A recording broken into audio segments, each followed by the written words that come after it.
s'ouvrir donc sur Jeunesse, le devoir d'avenir. Et bonjour Joël Bordet. Alors, vous dire quelques mots de vous? Je peux vous compléter? Alors, Joël Bordet est une compagnonne de route depuis quelque temps ensemble. Il faut d'abord dire qu'elle est psychosociologue et qu'elle est chercheuse. Chercheuse psychosociologue. C'est important.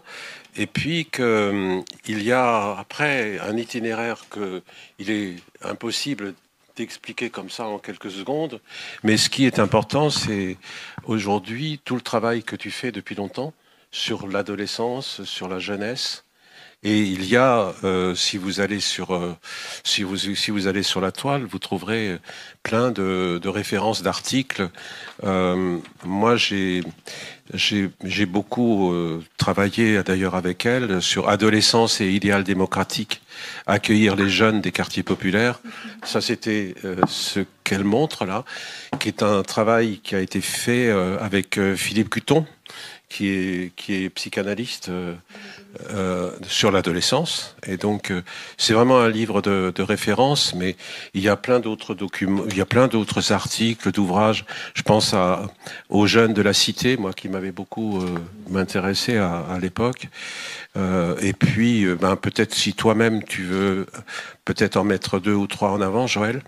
Hein, et donc, tu as fait un itinéraire assez long au CSTB. Tu peux expliquer le CSTB? Tu veux que je fasse maintenant? Oui.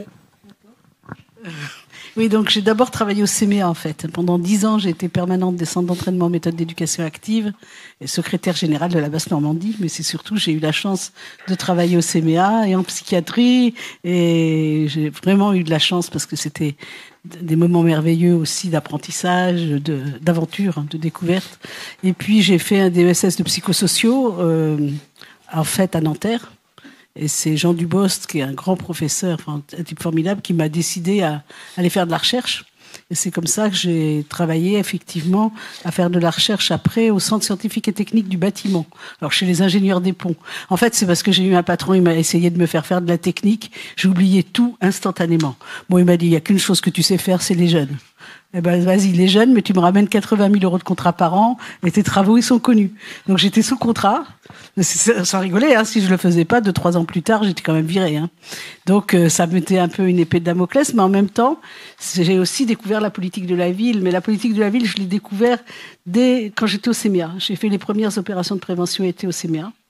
Et donc, dès 83, j'étais à Vaux-en-Velin. Et donc, c'est vrai que cette politique, elle me tient à cœur. Et je suis très contente de travailler avec Michel Didier actuellement, à être dans le comité scientifique, du comité d'histoire de la politique de la ville. On est plus jeunes, quoi.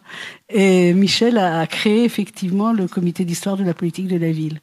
Donc, moi, le compagnonnage, c'est fondamental. Et les deux, là, à la tribune, nous sommes des grands compagnons de route. Et avec Pierre-Jean, j'ai découvert aussi la prévention spécialisée. Parce qu'au CMEA, on travaillait pas tellement avec les éducs. On était très avec les animateurs ou alors avec la psychiatrie. Mais les éducs, j'ai découvert quand j'ai fait la thèse. Pour aller très vite, Monsieur Didier était directeur de l'équipe de prévention. Il m'a jeté, il m'a dit débrouille-toi. Et après, il m'a salué. Et on s'est jamais perdu depuis ce temps-là. Donc ça, c'est le bouquin qui s'appelle Les jeunes de la cité, où j'ai partagé la vie d'un groupe de jeunes dans une cité que j'ai suivi pendant 6 ans. Et pour terminer la présentation rapidement, le même patron qui me connaissait bien m'a dit, mais maintenant, pourquoi tu crées pas un réseau international? Parce que je travaillais déjà en Russie, au Brésil et je ne sais où là. Et donc, j'ai créé un réseau international qui s'appelle Jeunes Inégalités Sociales et Périphérie, où on fait des recherches collectives. Alors, c'est ma compagnie de théâtre, hein. Il n'y a pas d'argent là-dedans, c'est même pas déposé. Mais on fait des recherches et il y a effectivement 8 pays, dont l'Ukraine et la Russie, dont Israël et Palestine, le Sénégal, etc.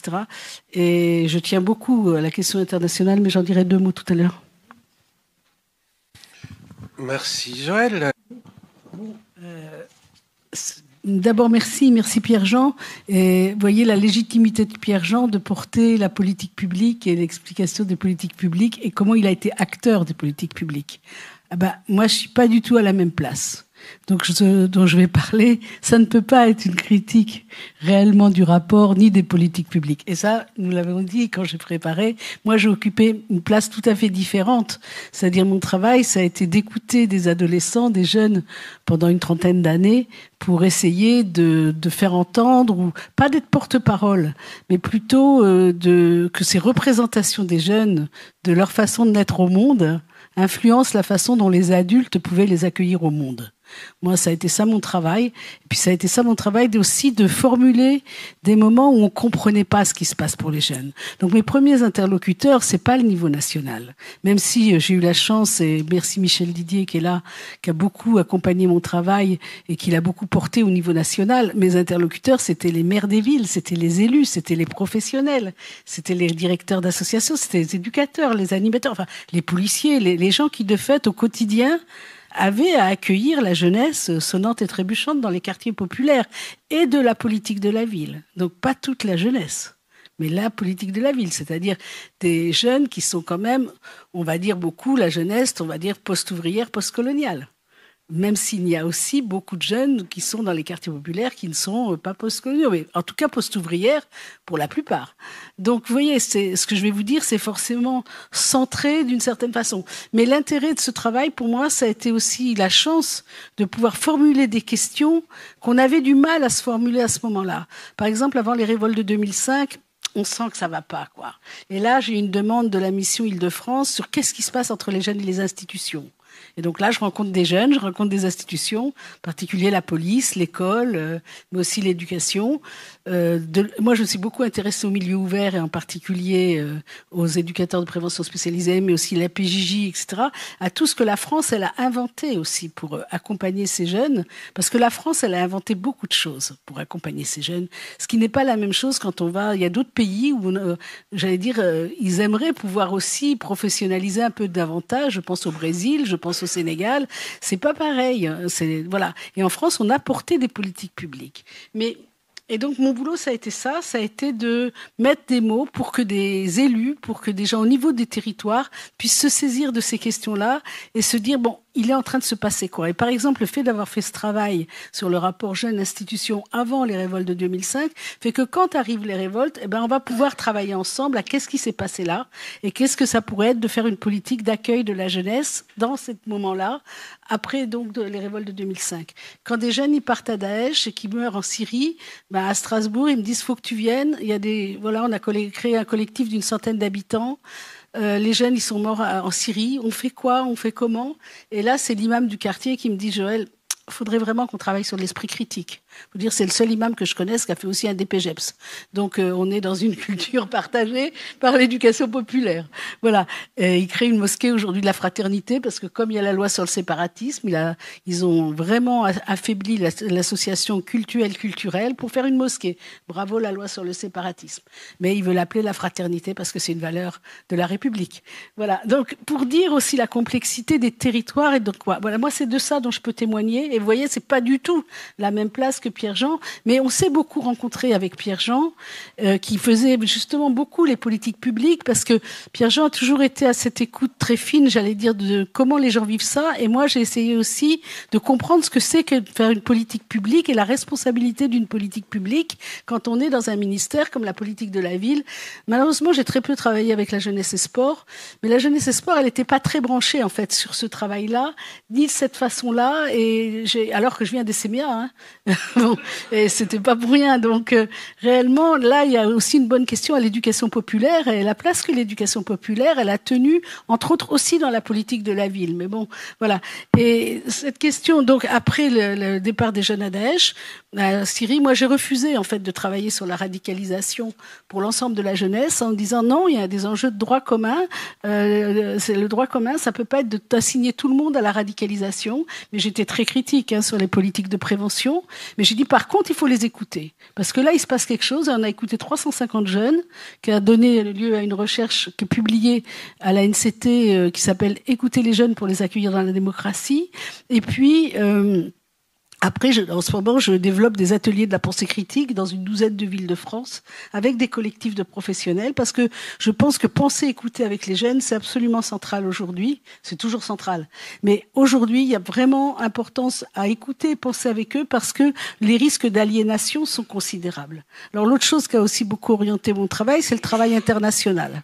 C'est effectivement le fait d'avoir la chance, et j'ai animé une recherche qui s'appelle De la colère à la démocratie avec les 8 pays du réseau.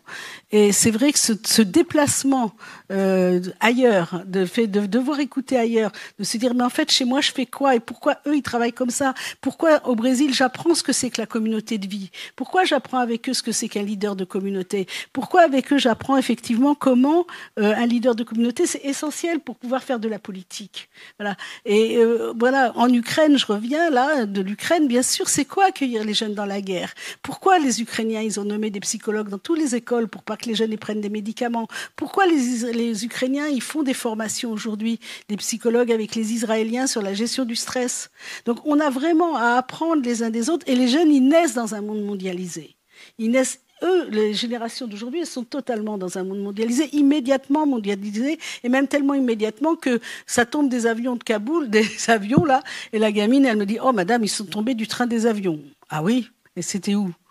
À Kaboul. Et puis là, il y a un blanc, les animateurs ils me disent et je dis c'est où? Un grand blanc général. En Afghanistan. Mais pour eux, l'Afghanistan, ça n'existe pas. Eux, ils sont tombés du train des avions. Donc la sidération aujourd'hui de l'information, la question de l'aliénation, la question du risque de manipulation, elle est majeure.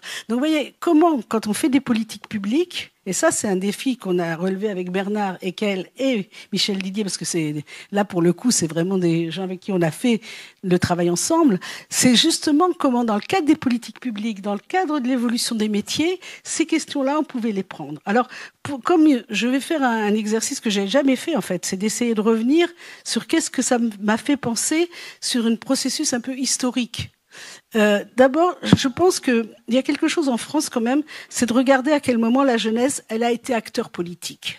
Et je pense que s'il y a quand même quelque chose qu'on ne veut pas reconnaître à la jeunesse, et encore moins maintenant qu'hier, alors qu'en fait, elle est vraiment acteur politique, c'est que la jeunesse, c'est un acteur politique.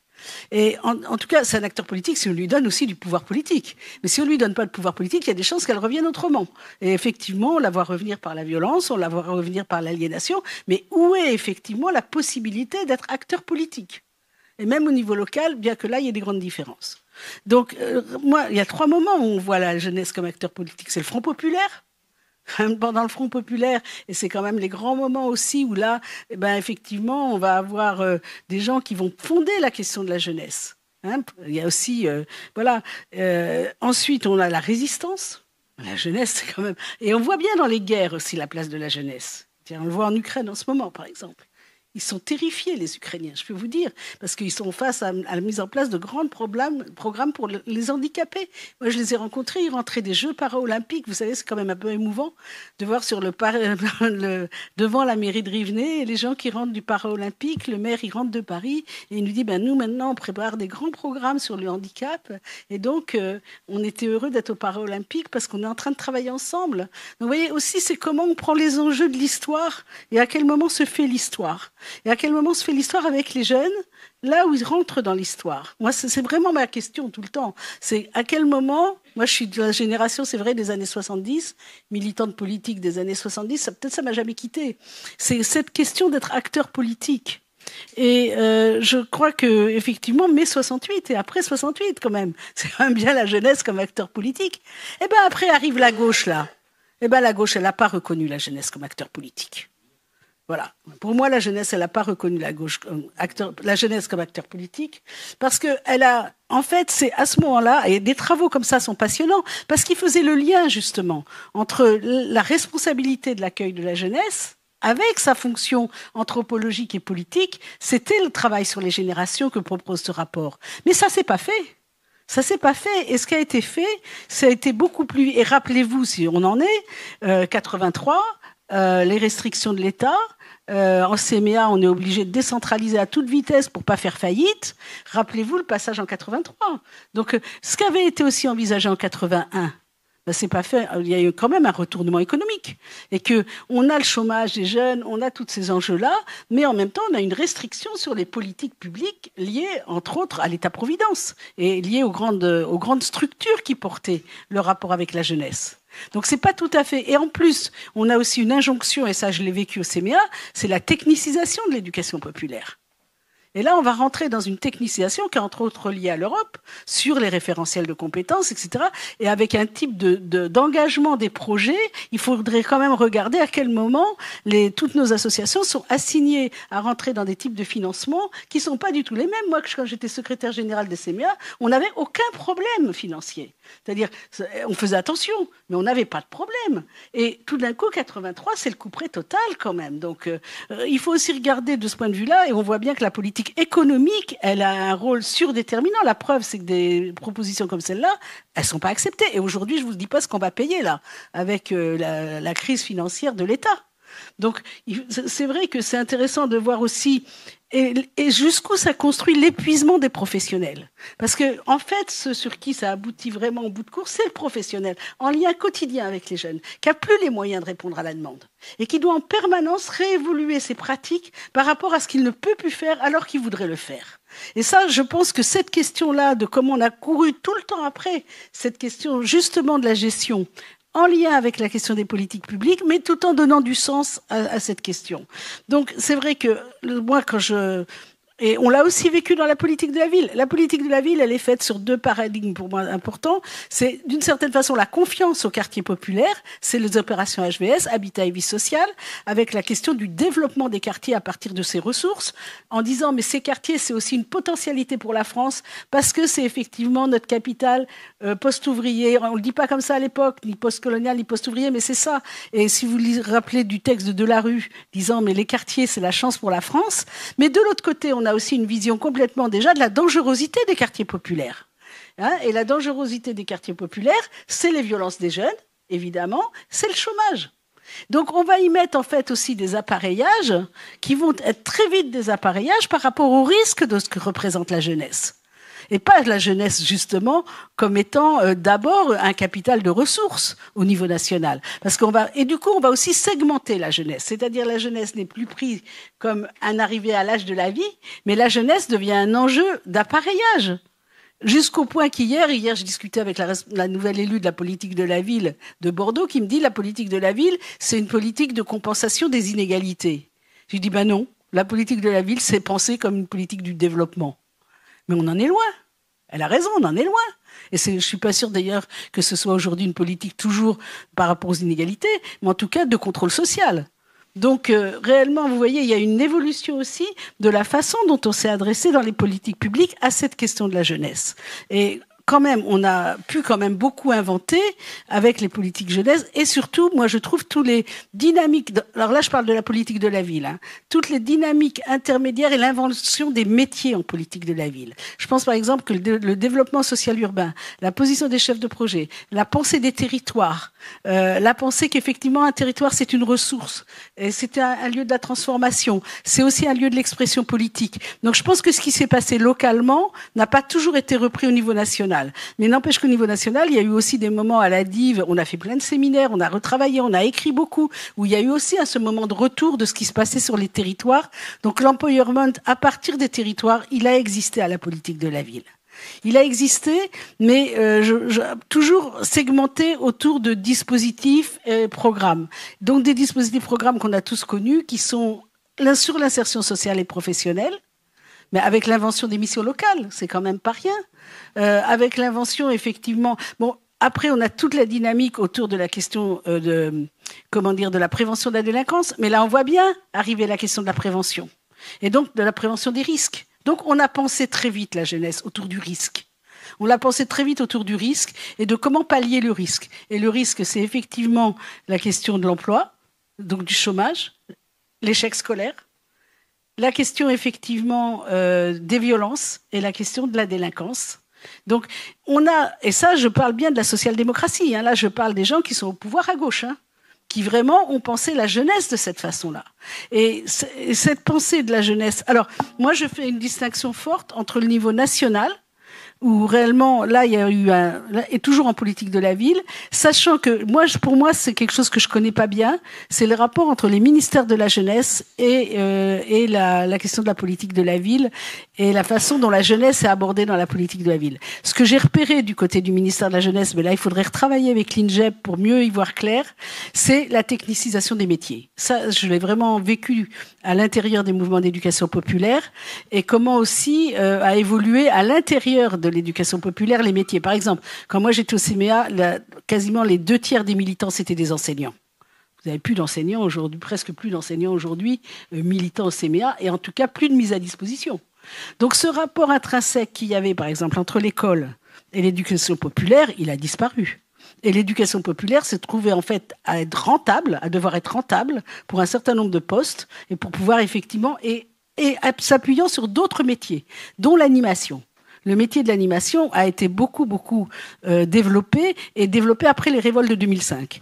Et après les révoltes de 2005, on a quand même embauché beaucoup de leaders des quartiers populaires qui sont devenus animateurs, dont on a bien aussi des difficultés aujourd'hui à produire en fait des évolutions professionnelles. Et ça, c'est une grande question, moi je trouve, en prévention spécialisée, mais aussi dans l'animation, c'est le devenir des animateurs et des professionnels. On ne peut pas être animateur à 25 ans ou éducateur comme à 45, comme à 50. Et c'est quoi les évolutions de chemin de ces professions-là? Eh ben, c'est pas facile, hein. C'est pas facile à produire. Et donc, il y a eu une transformation aussi des mouvements d'éducation populaire qui ont produit des métiers. Et c'était pas ça du tout l'origine des CMA, par exemple. Alors Léo Lagrange, c'est une autre histoire, ça arrive plus tard dans l'histoire. Mais si on prend les Francas, si on prend la Ligue de l'enseignement, si on prend les CMA, l'origine de ces mouvements-là, c'est d'abord la société. Voilà. Et il y a eu effectivement un effet de technicisation autour de ces questions-là. Donc du coup, ils n'ont pas pris pour moi le champ de la politique de la ville. En tout cas, ce qui s'est passé, c'est des fois d'avoir des délégations de services publics dans la politique de la ville. Mais dire qu'ils étaient acteurs du développement en co-développeurs, ça c'est une autre chose. Et c'est une vraie question. Alors ce qui est vrai aussi, c'est que moi je témoigne de ce que j'ai vécu, hein, mais on peut en discuter. Mais je pense aussi que sur le plan local, selon les cultures locales politiques, on n'a pas eu du tout la même chose. C'est-à-dire qu'en fait, si les villes elles étaient communistes, pour faire très simple, quand j'allais discuter avec une ville communiste, je commençais par « c'est quoi vos valeurs ?» Il y avait toujours la colonie de vacances qui apparaissait, les petits écureuils qu'on était obligés de fermer, etc., etc. Et puis comme on passait des pionniers quand même à la question des services jeunesse, on était toujours très souvent sur une municipalisation.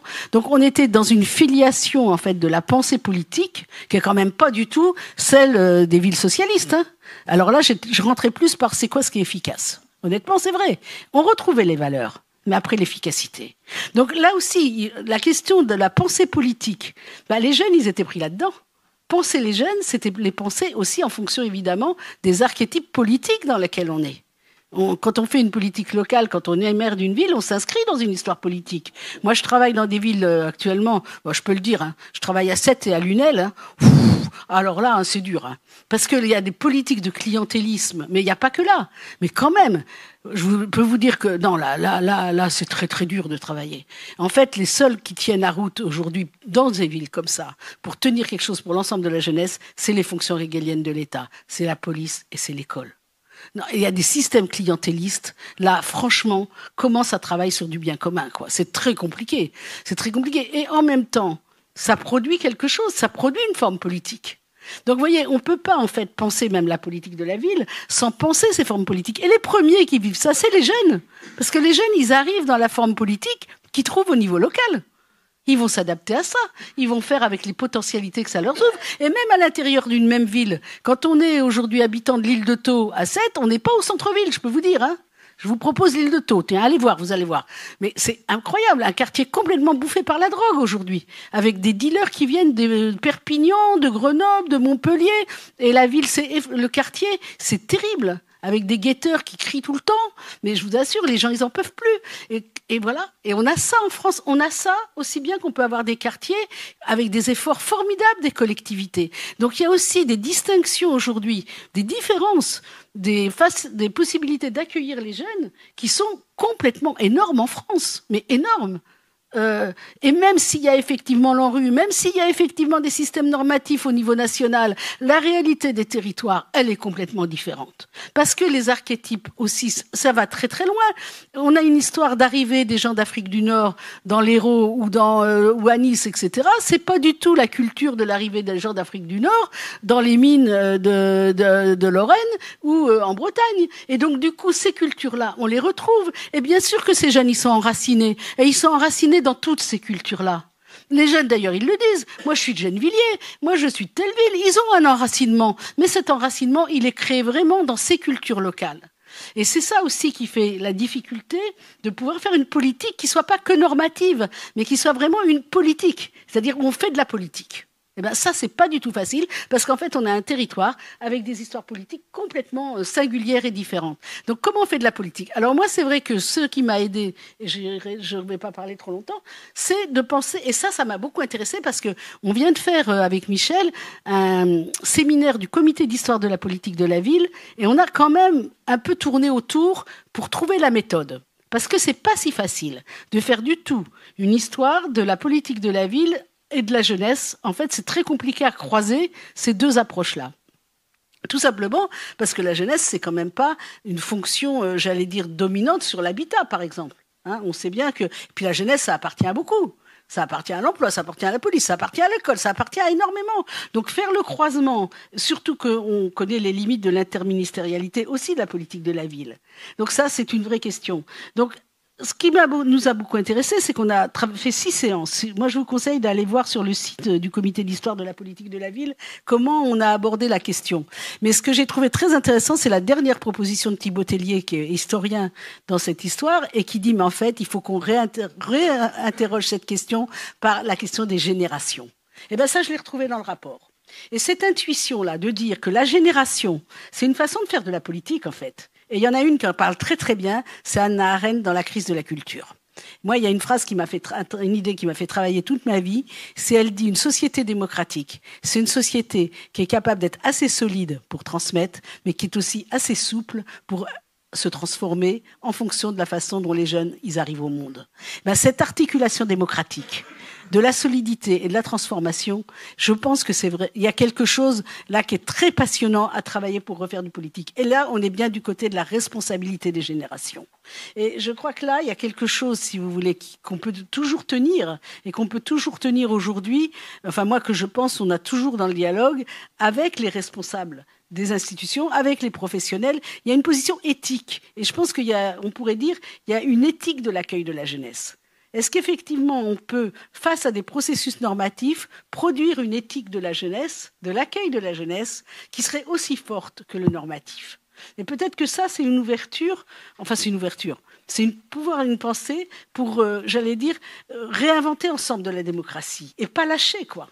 Pas lâcher, parce que réellement, les jeunes, ils naissent pas a priori démocrates. Ils peuvent peut-être devenir démocrates si de fait, ils sont accompagnés et qu'ils font les preuves avec des gens qu'on les respecte dans la démocratie. Mais sinon, comment voulez-vous qu'eux-mêmes deviennent des démocrates si de fait, ils ne sont pas respectés? Donc, et moi, je trouve qu'on a une jeunesse, je vous assure, pour les écouter beaucoup dans les ateliers de la pensée critique, je les idéalise pas. Je suis sûre que non. Mais par contre, qu'est-ce qu'ils ont comme potentialité, quoi? Et qu'est-ce qu'ils ont comme valeur? On travaille sur 3 valeurs avec eux. Respect, justice, loyauté. Et que sur le positif. C'est quoi être respecté ou c'est quoi respecter? Mais je vous assure, ils ont plein d'expériences, plein d'idées. C'est-à-dire la régénérescence démocratique avec les jeunes d'aujourd'hui, en tout cas dans les quartiers populaires. Moi, je peux vous dire que ça peut donner un sens politique formidable à notre pays, et que je pense que ces quartiers continuent et sont toujours des lieux de réserve formidables de la démocratie. Voilà.